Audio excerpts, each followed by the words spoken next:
Hello, friends. Welcome to episode 1387 of the Locked On Hawks podcast. I am your host, Brad Rowland, coming to you on a Tuesday, and this is part two that you are about to listen to of a two-part podcast. I'd recommend going back to part one if you missed it. I am talking to my friend Brian Schroeder about the NBA draft on this particular episode. The Hawks don't play again until Wednesday evening at home against the Milwaukee Bucks. That'll be a very interesting game that I will be covering in depth, as always, on this podcast. But in the middle of those two games between the road trip to California and the home game on Wednesday, no practice on Monday.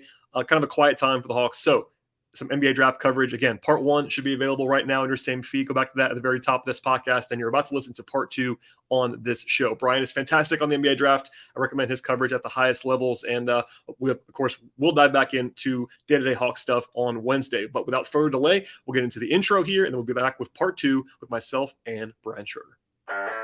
You are Locked On Hawks, your daily Atlanta Hawks podcast. Part of the Locked On Podcast Network. Your team every day.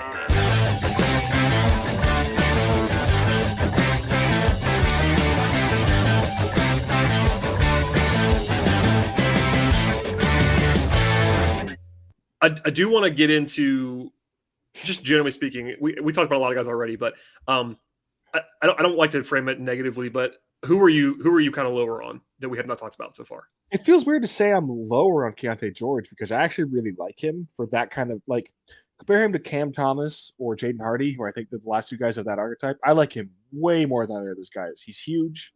Yep. He's like really powerful. He's got great balance. Like, he will be a high level shooter, even if his numbers aren't great now. He's a legitimate, like, defensive manipulator, make really good passer. He's just not like a good athlete, like vertically. So I don't know. I don't really think he's like a number one option type. I think he's more like Eric Gordon, but I would take Eric Gordon top 10 in most drafts. And I just like a lot of other guys more. So I have Keontae at 16, but I still think he's really good. Like, if he goes like 7, I won't say a single thing about it because he's good. GG Jackson, I'm interested in, but again, he seems to be the one that, like, he's a very big split guy, I found. Yeah. Just like anecdotally. For comparison, he was the number one prospect in the 2023 high school class who reclassified because he wanted to go to North Carolina, decommitted because they didn't have enough space on their roster because they signed Pete Nance. And then he went to South Carolina.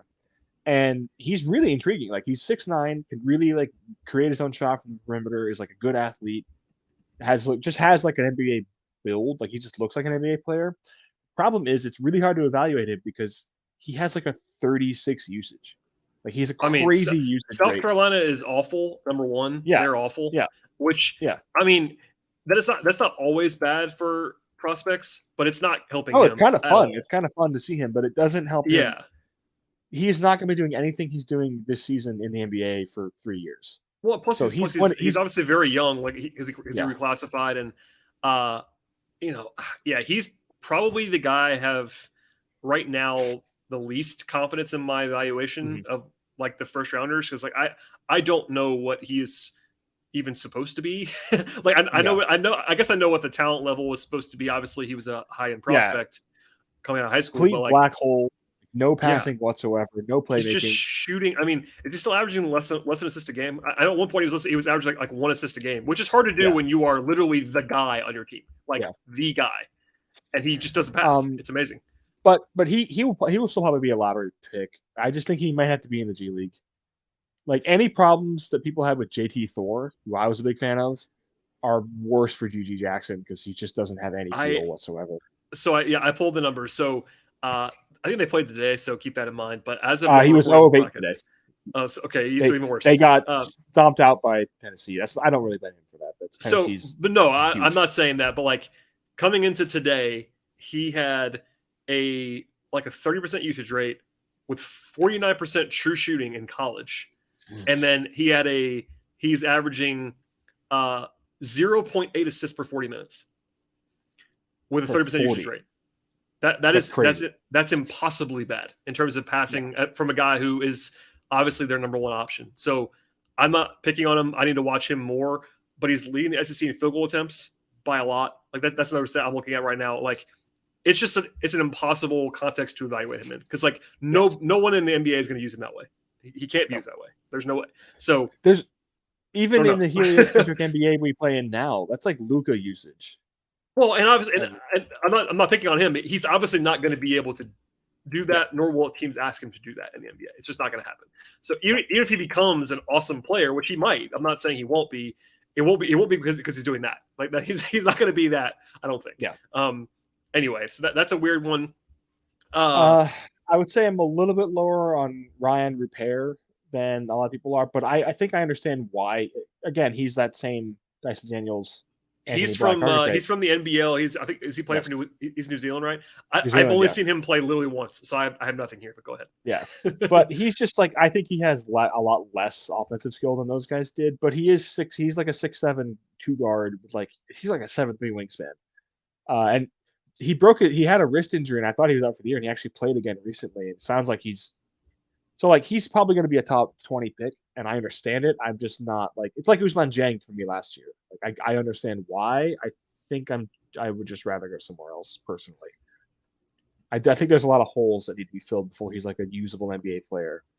And then really a lot of the other guys I was really low on. Derek Lively's kind of he's fallen a lot, and I think that's probably correct. He's sort of stabilized to where I actually had him. So I think I'm pretty much with consensus. And Lively is, just for people to know, he's legitimately 7 feet tall. He was a top 5 RSCI guy.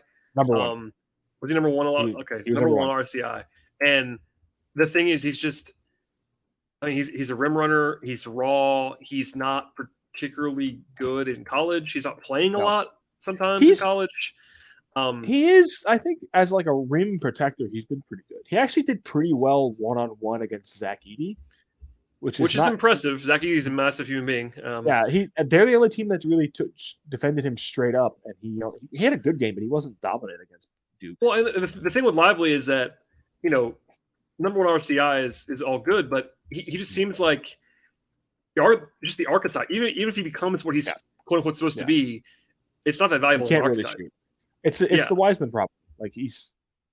Well, you and I know what happened there, but with Wiseman, there was the school of thought that had Wiseman in the top 2 or 3 in that class was that people sort of bought into the skills with the ball in his hand, which I never understood, but at least people bought into that.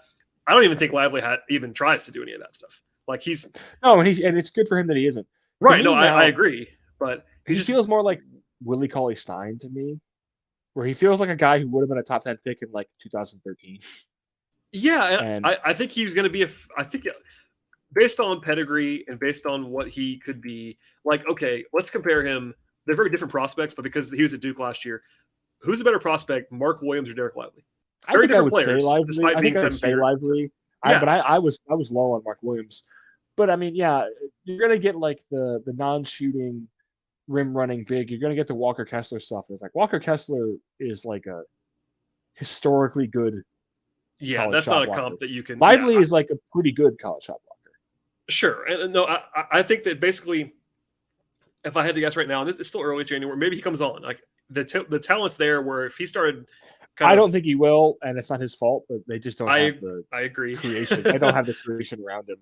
But I'll be intrigued. I'm intrigued to just see if he pops a little bit more. It's a slow start, but I'm not off. But I agree. I never would have had him as high as people had him, generally speaking. But he's still a first round pick, I think. Just as a toolsy 7-footer that can maybe even be a starting center in the league eventually, but not going to be a great player. If there's anyone else I could say I'm low on, and I'm still low on, and I don't understand it. I do not understand the Dylan Mitchell from Texas stuff. I don't. I understand him as a prospect. I understand he should be a prospect. And I have him at 50. He's a prospect. He's worth drafting. But he was a guy who was top 10 coming into this year, and he doesn't do anything. He's not even the Josh Minot, Alex Fudge thing where it's Well, I was gonna use a comparison of a Texas. Is it like Greg Brown? Yeah, exactly. Same kind of thing. I think a little bit better. But yeah, I'm not even saying as the same player, but that was the thing with Greg Brown, who was supposed to be a top 5, top 8 pick coming into that year, and he just doesn't. He just didn't do it. He's a great athlete. He just didn't do anything in college. He was just there, and I don't know. Same. It kind of feels the same way. I've only seen Dylan Mitchell play twice, I think, but at the same time, that's kind of where it is. All right, let's move on to the more positive. I'm not convinced he's their number one prospect, and their other prospect is a 6'1" guard. Well, there you go. let's be Who I more love. positive. Tyrese Hunter is cool, but yeah, I don't know if he's Yeah, Tyrese Hunter is a fun player. I always had to do. I don't want to end on the guys you were lower on, so I did that. Got that out of the way.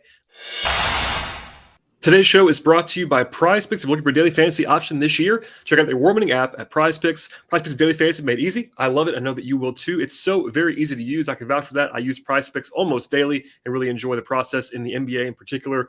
All you have to do is go 2 to 6 players, choose whether they actually have more or less than a certain number of points or rebounds or assists or fantasy score, etc. And PrizePicks wants 25 times. Yes, 25 times the money on your entry.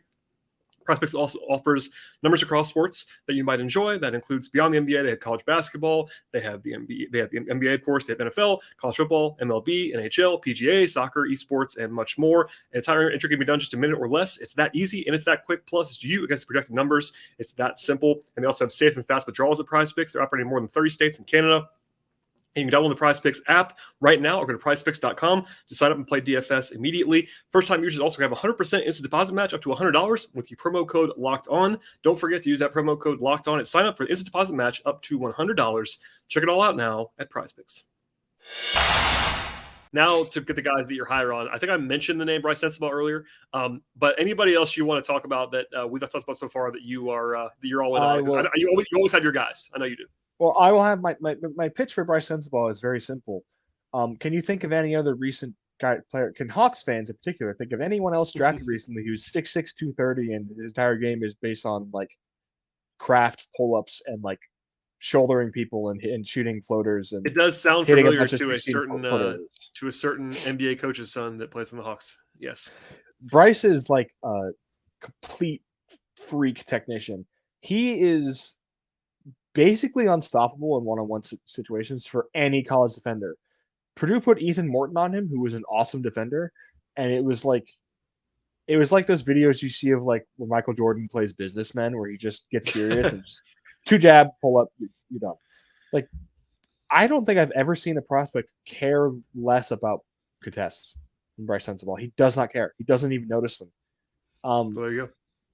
He plays the most like how I have to play now, where it's just like, I'm going to put a shoulder into you to clear off a foot of space, and I'm just going to shoot this jumper. And if it goes in, it goes in. I'm getting to the spot. I'm getting to the right spot, and I'm shooting this jumper.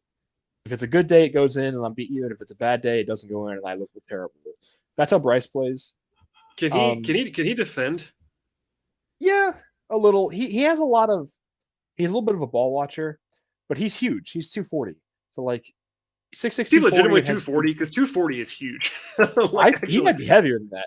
Yeah, at 235, that's so big. He's big. His legs are huge, like AJ's. His legs are just big. Somebody asked me the other day, by the way, and I hated this right away, but it's because people. I saw a comparison. Somebody asked me about him versus Malachi Branham, and they're so different players it's Ohio State, so that's why it's happening. But I was like, guys, I mean, I get why you're comparing them, but like Branham was a guard. Sensabaugh is not really playing guard. He's a lot bigger. Branham couldn't defend anybody. He gets possessions like a guard, but yeah. Yeah, I mean, Branham's defense was terrible, all that stuff. But like, I don't know. I like Sensabaugh a lot. I'm having trouble figuring out like what the consensus is on Sensabaugh because I feel like he was like a lottery pick now. Guy.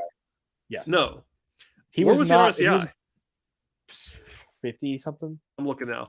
He's a 4-star. He was a 4-star, which is comical because every grassroots person I knew was like, yeah, this guy's averaging like 38 points per 36 in this. Yeah, he was 49. He was 49th RSI. Yeah, so that's. But the thing with Bryce that's really crazy, and the thing that really sets his main skill is like he's a very good 3-point shooter. He's as good as Gradey Dick, Jett Howard, Brandon Miller, same kind of numbers. But the thing that really separates him, I haven't checked in a couple games, but at one point he was shooting like 59% on 2-point jumpers, and something like 14% of those makes were assisted. So he made like 38 of them, and like 33 of them were unassisted ISO pull-ups, which is crazy. That's a number that like Kevin Durant does. That's like it. Kevin Durant does that, and like Luka probably does that. That's like a crazy self-creation for us. A 2-3, and he can defend 3. I don't know. And also aesthetically, I just really enjoy Bryce. He plays like DeMar. That's really what it is. He also It's came DeMar off stuff. he's also come off the bench for like I think like half his games. Like Mhm. it's a weird for whatever reason, Ohio State just keeps having these weird situations. Like last year, Branham came out of nowhere. Not nowhere, but you know what I mean? Like he wasn't supposed to be what he ended up what kind a of being done. in the draft Definitely process. wasn't yeah. Yeah. So this is a little bit different than that, but I like what I've seen there too. I knew you were talking about him. You mentioned Gradey Dick. He's like the guy we haven't talked about yet. I have one question. You mentioned his shooting. I think everyone knows that watches his stuff. He's a great shooter. Is he as bad on defense as I think he is? Because I've seen him play a few times now, and the last time I saw him play, it was a little bit better. But there was a game or two early in the season, like around Thanksgiving, He's been hunted where already. he was clearly like as bad of a defender as you will see in college. Like it was It's awful. it's unfortunate because some guys are just like Sensabaugh doesn't really have he doesn't have the skills built in to read the defense and figure out what he's doing. You know, some guys are low effort. Some guys don't have the tools. I actually think Grady's like a pretty good athlete. Yeah, I agree. His problem is, and it's really the worst kind of problem. It's like a Doug McDermott problem where like he just can't bend his body.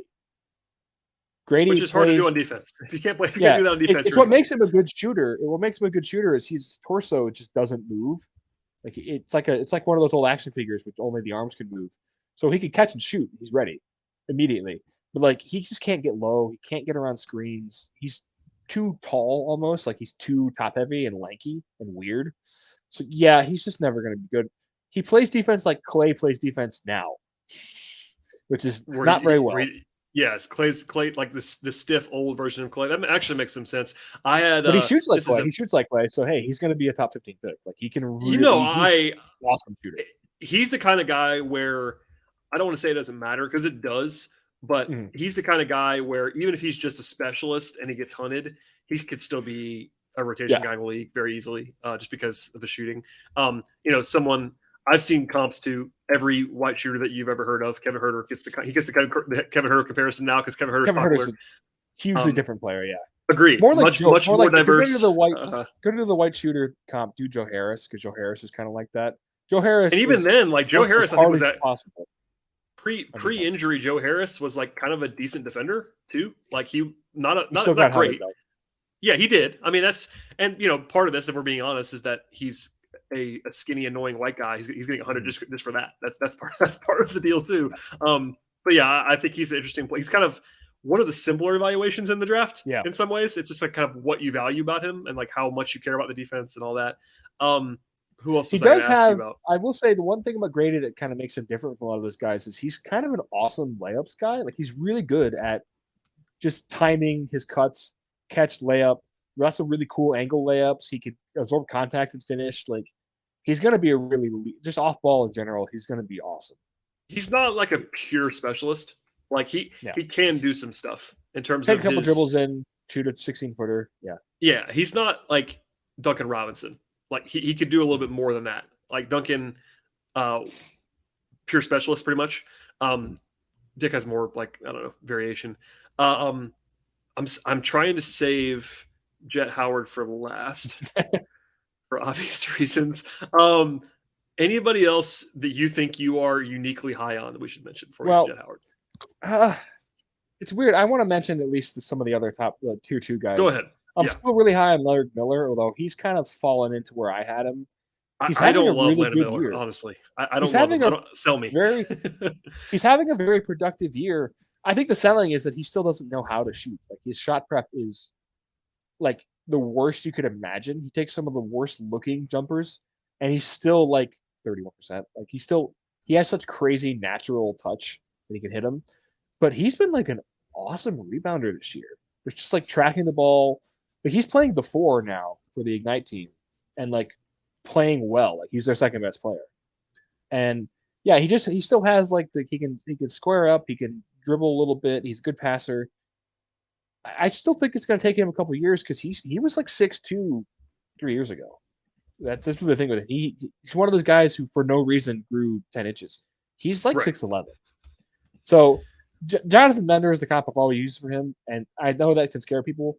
Jonathan Bender was coming around before he got hurt. Like he was playing. Brian, you and I are old. Well, Yeah. I'm very sure that people listening to this podcast have no idea about Jonathan Bender, like zero.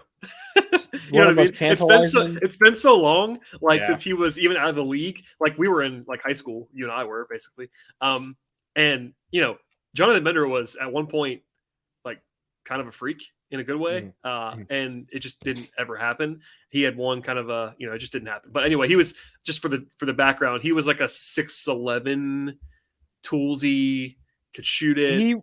Jonathan Bender is one of the first guys to get a bump from a previous prospect, because if Kevin Garnett had not become Kevin Garnett, Jonathan Bender is not a top. What was he, like the ninth? He's like the seventh pick, something like that. I mean, and that was in the era of high school guys, and everybody had less tape. And that was the pitch, was like, this guy's like a 3/4 who could shoot. He went 5th in the draft. He went 5th in the draft. He's a 6'11" guy who could dribble. That was really the pitch. And yeah, that's the pitch. But Leonard is in the 20s now, and I think that's where he probably should be. He should go to a team that either has a lot of picks or is Memphis. He should go to Memphis, because it's still going to take him a little while to really figure it out. Today's show is brought to you by BetOnline, and the NBA is, of course, the main topic on this podcast, and things are very busy as 2023 is up and rolling now, but playing football action out there as well, hockey, soccer, golf's getting back started again, and other action going on. So the action never stops at BetOnline, and it's the number one source for your wager information, your stats, and your news this season. Check out the latest odds and trends for every pro and college league out there, and beyond the big ones like football and basketball, they have golf and tennis and auto racing and horse racing, esports, entertainment bets, and much more. And BetOnline is also very useful, engaging the latest on the Hawks. They have the point spreads, they have the over-unders, the money lines for a game-to-game basis, plus they have player props, they have futures, and much more. BetOnline is also the fastest and easiest way to get your sports betting fix right now. And if you like sports podcasts, you can also find those at BetOnline. Check out BetOnline on your mobile device or your computer to learn more about all of the trends and the action in the sports world. BetOnline, where the game starts. Today's show is brought to you by Big Dog Speakers, and I have to ask you a question. Can your portable Bluetooth speaker even think about hanging with the Big Dog? The Scout from Big Dog Speakers is a portable Bluetooth speaker specifically designed in Augusta, Georgia to deliver huge sound that is very clear. Plus, it has fantastic battery life, connectivity options, and they do it all at a competitive price. The Big Dog Scout speaker also gets loud with a max volume of 105 decibels, and that's louder than the competition while still maintaining the high-quality sound that you're looking for. You could party with your friends or blow up the beach, something that's more practical, like making a phone call, and the Big Dog speaker is built to do absolutely all of that. Plus, Big Dog speakers are backed by 100% satisfaction guarantee plus a 1-year warranty. It's time to go big with Big Dog speakers. They have the ability to charge other devices. They have 15 hours of playback, 105 decibels as mentioned before, and even the ability to pair two together like I have in my setup for enhanced stereo sound in a waterproof package. The Big Dog Scout is available right now at BigDogSpeakers.com for $99. You have 20% off with promo code LOCKEDON. For more information, check out BigDogSpeakers.com, and don't forget to use that promo code LOCKEDON one more time. That is BigDogSpeakers.com, promo code LOCKEDON. I'm on the verge of moving Chris Murray up a lot higher. He's just playing awesome. That is brother of Keegan, by the way, people that don't know, from Iowa. He's different from Keegan. He's not as dynamic with the ball. He's not as strong. I don't think he's as powerful, but he is probably a better shooter. And it's just good. I don't know. He's just good. Like the Keegan, he just fills a lot of gaps. He's more of a 3, and I think he's going to be a 3. And I would be surprised at all. He's an NBA forward, and he is 20. I think he'll be 23 over the summer. Like, he's pretty old, but in a way that's the same not age as Keegan. And you're not drafting. I mean, he has some upside, but that's not like why you have to, like, at the spot where you're going to get him, probably late first. Like, that's okay. By the way, I just realized that his birthday is the same as mine, Chris Murray. 14 years younger than me, of course. So is Keegan's then. Yes, obviously. But I didn't know that even about Keegan. That entire cycle, I missed that. But no, it's I like Chris Murray too. I was like prepared to be the guy who was telling everyone this is not Keegan Murray. You know what I mean? Like, because he got the natural bump of just being Keegan's brother, and it was like, okay, here we go again. And I was prepared mentally. Pretty awesome. No, I agree. No, I agree. No, I'm saying I was just like on my guard to be like, guys, just because Keegan's good doesn't mean he's. And I like Chris Murray. I think that he does a lot of things well. He's not going to blow you away.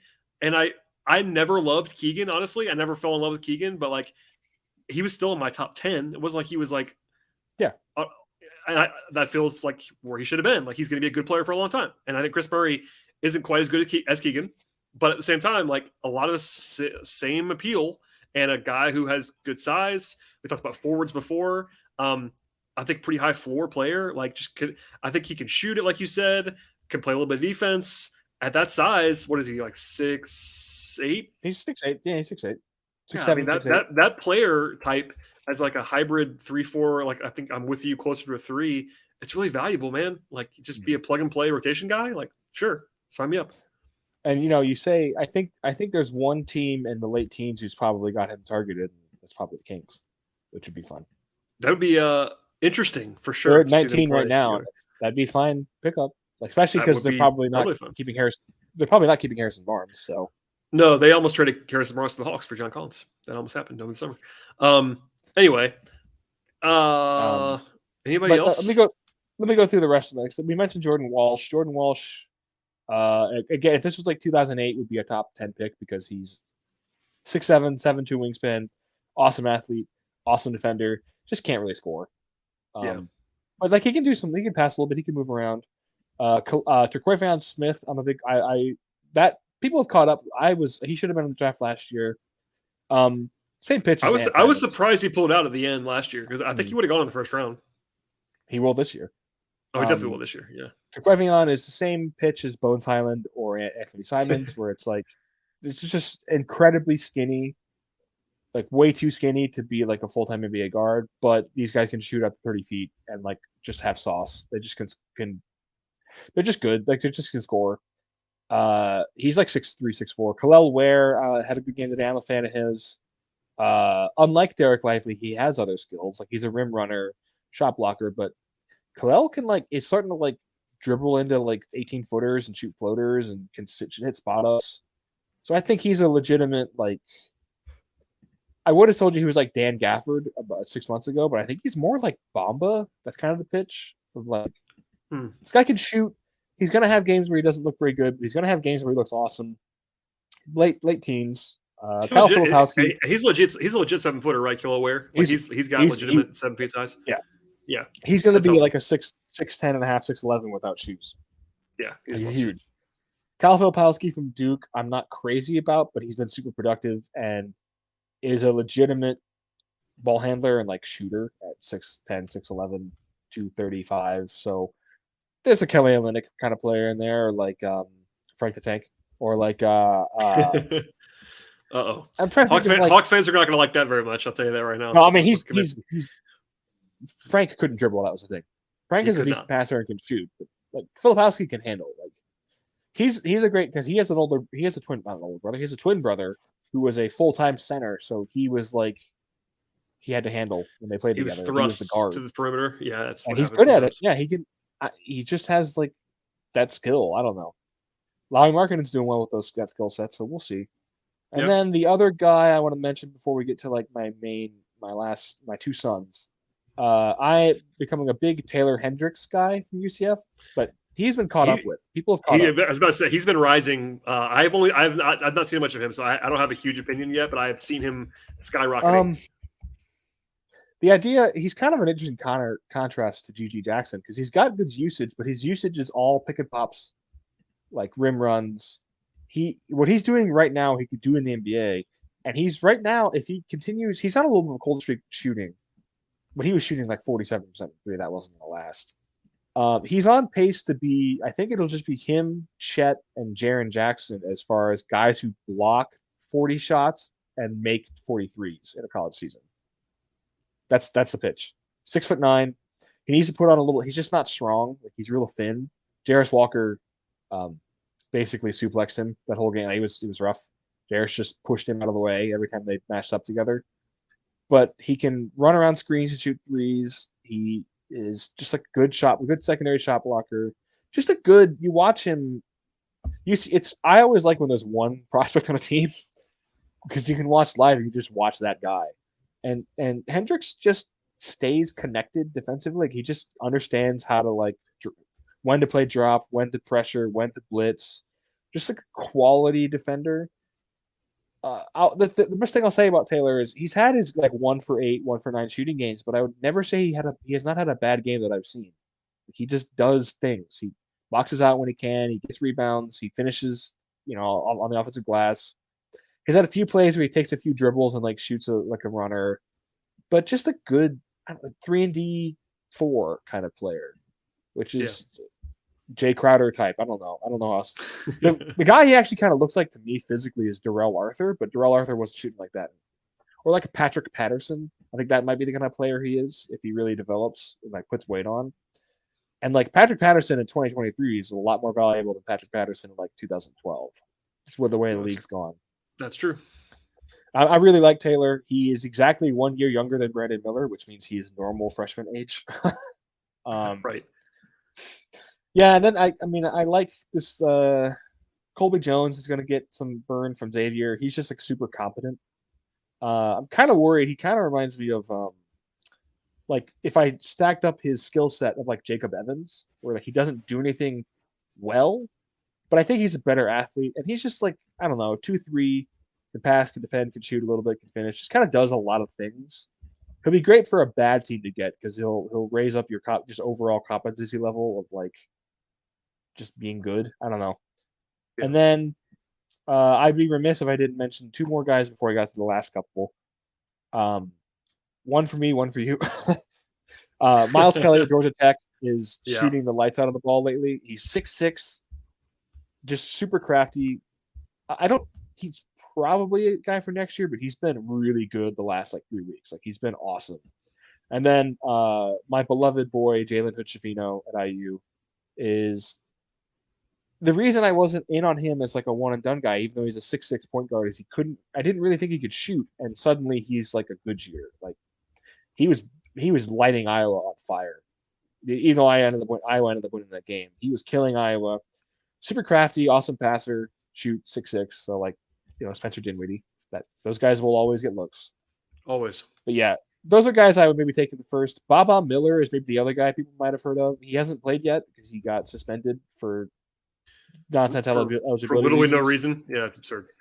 I don't really think he's a good basketball player right now, which is a concern. But he is 6'11" and like pretty fluid and can handle a little bit, and is probably at least like a good defender. So if he plays and isn't awful, probably there's also a chance he's a Florida State guy that pops. Like every once in a while, they just have a guy who like makes a leap over the summer. And Matthew Cleveland is kind of rehabbing his value.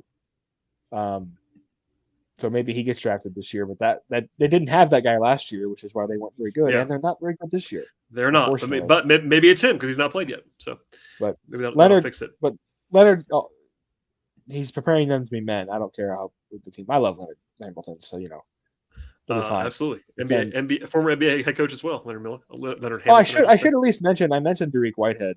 He is starting to put Brian into shape. He's starting to not shoot 20% on 3, so he will be a top 10 pick because he's just really awesome. Like he was the best player in high school basketball last year. He's not super athletic, but he just has that. He's just a scorer. He's like Michael Redd. I don't know. 6'6" wing scorer with pedigree. Like he's going to be. Someone's going to fall in love. It is what it is. I like him too. He had 18 today, and he was awesome. He's starting to look like he has a confidence in his ability to jump again, which is good. That is good. So yeah, and then there's the last 2 guys I can talk about. All right, and I can tell you without even asking, they are Jett Howard, my son, and our son, and then Maxwell Lewis. I would Maxwell Lewis is the hardest guy to watch right now. Pepperdine does not. Who's airing Pepperdine's games? Maxwell Lewis, streaming somewhere. By the way, again, you just said it, but I think that you probably have to be following the draft pretty closely to have ever heard of Maxwell Lewis because he's like you said, he's a Pepperdine sophomore. He's kind of like this year's Jalen Williams, in that he's rising from the West Coast, and you have to be paying attention to get to him. I've seen him play a couple times, but I'm not an expert, so I'll give it to you on Maxwell Lewis. The interesting thing with Maxwell Lewis for being a Pepperdine guy is he's a 4-star recruit. Like he was a legitimate top 100 recruit. Why did he go there? Explain it to me. He decided to do the Darius Baisley thing where he just wasn't going to play college. He skipped. He was going to work out and enter the draft, and I don't know if he got scammed or it fell through, but it didn't end up happening, so he didn't have a college. And it was like August of last year, and he didn't have anywhere. And so Pepperdine just threw an offer at him, like, "Hey, do you want to play here?" And I'm sure he was like, "I'll go to Malibu." Went there. Yeah, and have you been there before? Because I wish. I can vouch. I have been to the Pepperdine campus. It's one of the best places I've ever seen. It's incredible. So like, maybe that really is it. Like, I mean, it's not Yeah. the program's fine. I'm not saying anything about the basketball, but like that campus is absurd. So to your point, there are worse places to spend some time than Pepperdine. But great place. Yeah, Max he was like a bench guy last year, and he popped for me on what I might as well call the Devin Vassell scale of being like, who's a freshman who just got a bunch of steals and blocks, and he had like a 4 block percentage, 4 steal percentage, and I was like, that guy's probably good. He's got good tools. He's 6'7", 200 pounds, might be 6'8", 7'1" wingspan, but he just pops as like, this guy is an NBA player as soon as you see him, because the thing with him this year is he's really quickly developed like counters and handle. He is, I'm pretty sure, by basically every advance, like on CRAM and all the synergy stuff, he is the best scorer in college basketball, because he's like 1.7 points in transition. He's like 1.5 points on like pull-ups, which is crazy. Points per possession. He also had, as I'm looking, he had 30 and 14 today. Yeah, as we're talking. He scored 20 in 6 straight games, and 7 of 8. He's got 2 30-point games already. Like, they're really just loading him up and letting him run. And like, the big test for him was Gonzaga, and he had 20 points against Gonzaga. He just can create his own shot. Like, that's why he's the guy I meant when I said there's a Paul George in this class, because he just has that. Doesn't care about contests, can rise up. Good athlete, but not like incredible. I was going to say, he's not quite Paul George athletically, which is important to keep in mind. But he has much more craft than Paul George had, and just has like, I don't know, man. He just has that ability to just face up, 3-4 dribbles, string them together. He's a good passer, and just hit pull-ups on people. And like, people just can't stop him. I like the Vassell comp a lot, actually. Since you brought that up, like, I didn't think about that, but now having seen him play, like, Vassell, a lot of the same boxes. The pull-up shooting, all that stuff. I like that. Defensive playmaking. Vassell went too low in the draft, as predicted by everyone, and so did really good. So did Mikal Bridges, another guy like that. Yeah. So no, it's gonna sound weird, I think, for everyone to have a player with like this skill set from Pepperdine going in the lottery, but like, he is probably a lottery prospect. I can say pretty confidently, I have 2 people who are plugged in. One works for an NBA team, and one is plugged in, who have both told me that pretty much every team thinks he's a lottery pick.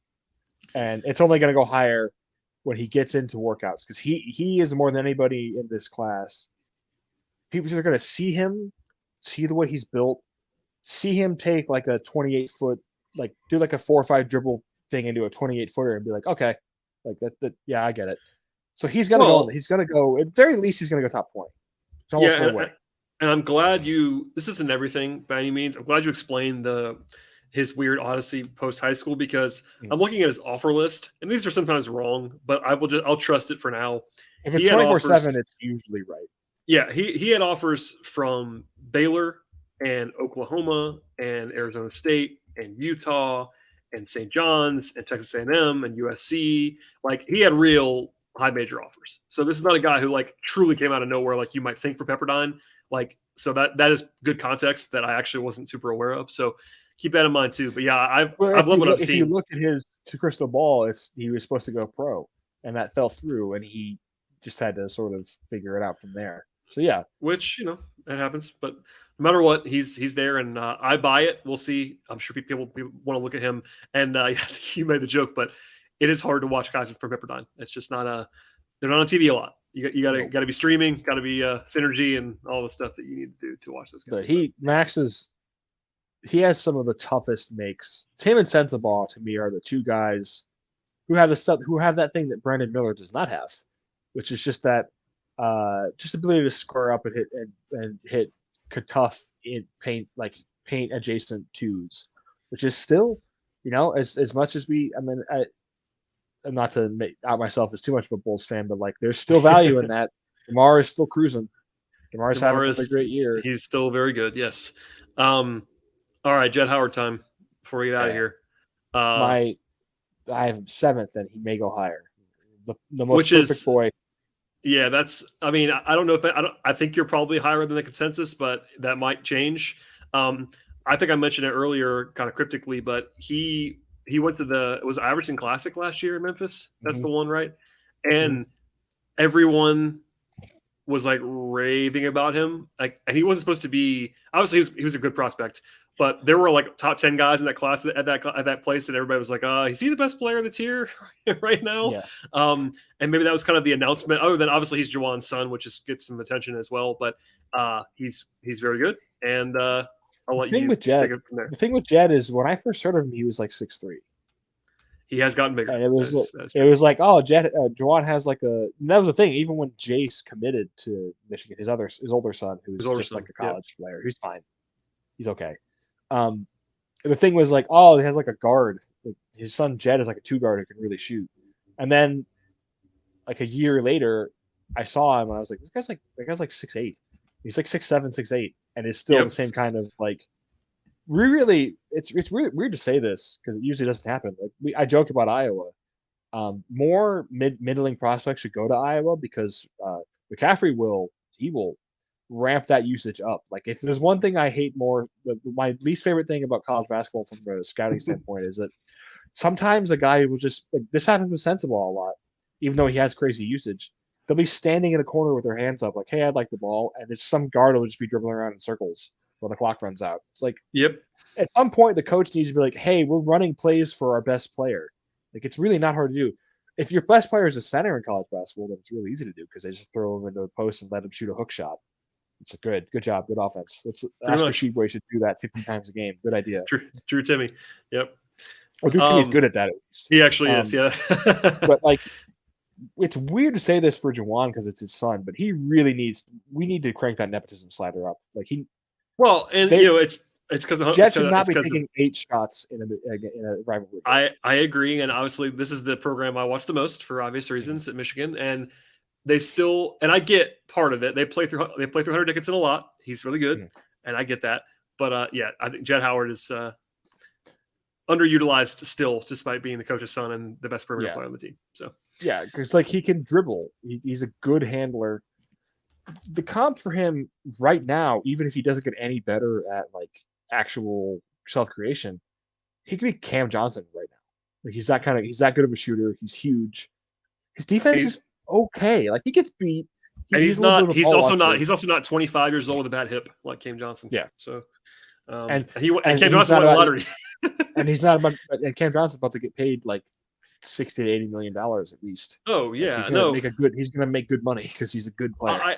I don't love Jett's defense. You said it. Like he's not terrible, but he's going to have to get better there. But I think he's will. He's very jumpy. Yeah, I think he'll get better. I mean, I don't really worry too much about it. I don't think he's going to be a stopper, but he's got good size. It is what it is. But I like Jett a lot. Obviously, I'm hopelessly biased, but it is what it is, and I like him. He can just really shoot. Like that's really the thing. He's got one of the nicest looking forms. He's gonna go top 12. He has to because he's just really good. He's very good at basketball. I meant to look and see where Sam had him on the big board update because that's a good reference of like where things are going. And he definitely, I know he went up. I haven't looked at Gavoni's recently, but yeah, I think that we're getting into like where Jett is now a consensus like top 20 pick, and you're obviously higher than that. I think it's going to keep rising if I had to guess, but he was off the radar. I mean, not totally. He was a top like 50 high school guy, but I think is going to be a top 15 pick. So the other comp I have for Jett, this should also, people who know me and know my taste should also expose why I like him so much. He also plays like Otto Porter to me. And Otto Porter, Otto Porter's forgotten one of my favorite basketball players. Yeah, and people forgot, I think, because of the injuries and all that, like what he was probably going to be if he had kept staying healthy. and what number 3 overall for a reason. Like Otto Porter was a top 5 pick in the draft. Yeah, no, I'm with you. I like that's a good comp too. So Otto might be a little bit bigger, but not by a ton. Little. Yeah. Yeah. So go blue at the end of the day, obviously. Go Jett Howard. No, I like him too. We covered a lot of ground. I know it's we've gone long as always, but I plan to bother you to come back on when we're post. I didn't even get to talk about Oso Ighodaro. My favorite. Sure. You have lots of guys. We talked about like 40 guys, which is not even. We could do even more than that. And Max Prosper. Once we know, that's a great name. Once we know, the Hawks might have a top 45 pick in the second round too. They have their own second this year. Like once we have some more information, we'll circle back on some more stuff, Hawks wise and specific wise. And obviously there's still 2.5 months of college basketball remaining. So that's of interest. I like to say this though. We're almost at the end of it. Like this is, as always with and I don't watch nearly as much grassroots or high school stuff as a lot of other people I know, but like. For a lot of these guys, this is a 5-year process, so we're pretty close to the end. No, and I always say, like, this is not I try to make sure I watch pre-college and pre-G League, pre-Overtime Elite stuff, just so I have some reference point. But you can't do this as well as people that do this for a living if you don't watch any high school and you don't watch any grassroots. Like, you can't do. I mean, college it's good to, like, no, I mean, and I'm guilty of it. The majority of what I'm doing is the last year or the last, once they get to college.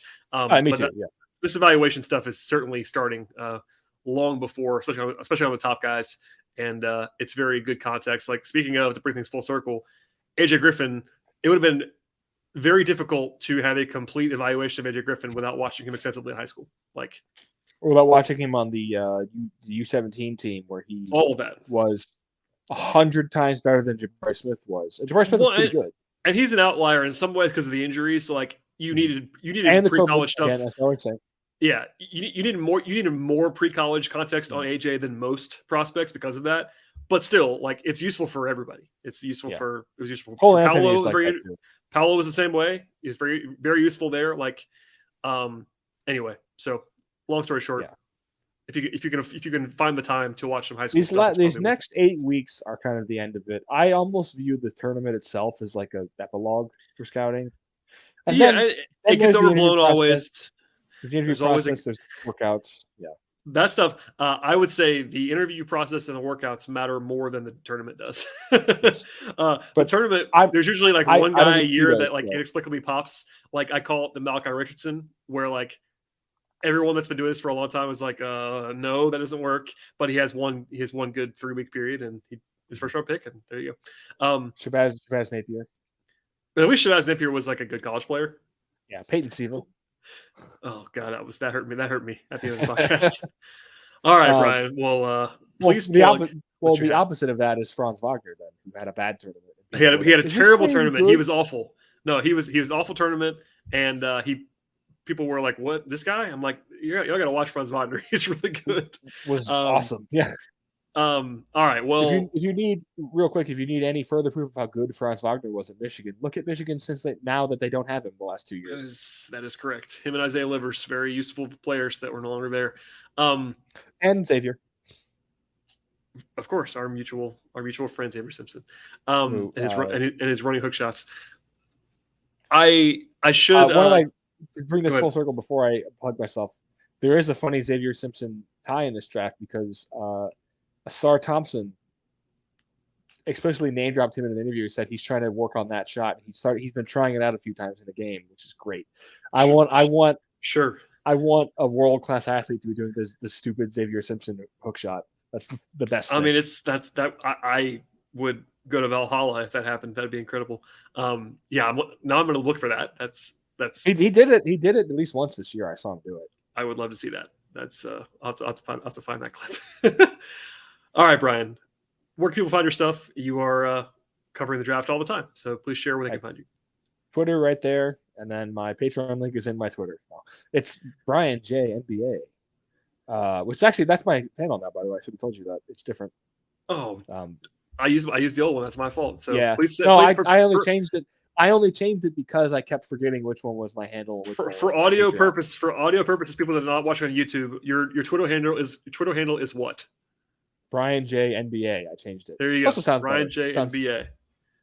Yeah. My apologies to. No, I didn't. I honestly did not even realize. I literally just clicked on the banner I'd already made the last time, so that's what happened there. Because I changed it explicitly because I couldn't remember which one was my Patreon and which one was my Twitter. I was like, let's just make them the same thing. There you go. Well, Brian J NBA. Find Brian's work there. I encourage you to do that. I'm a patron of Brian's. He has been on the show many times. I will hopefully get him on the show once again, closer to the draft. But I do appreciate this mid-season check-in. We were in sort of dire need of it, and I'm glad we got to do this. I appreciate it, man. Mm-hmm. As for everybody else, please subscribe to this podcast. Again, check out Brian's work. And we'll see you all later in the week.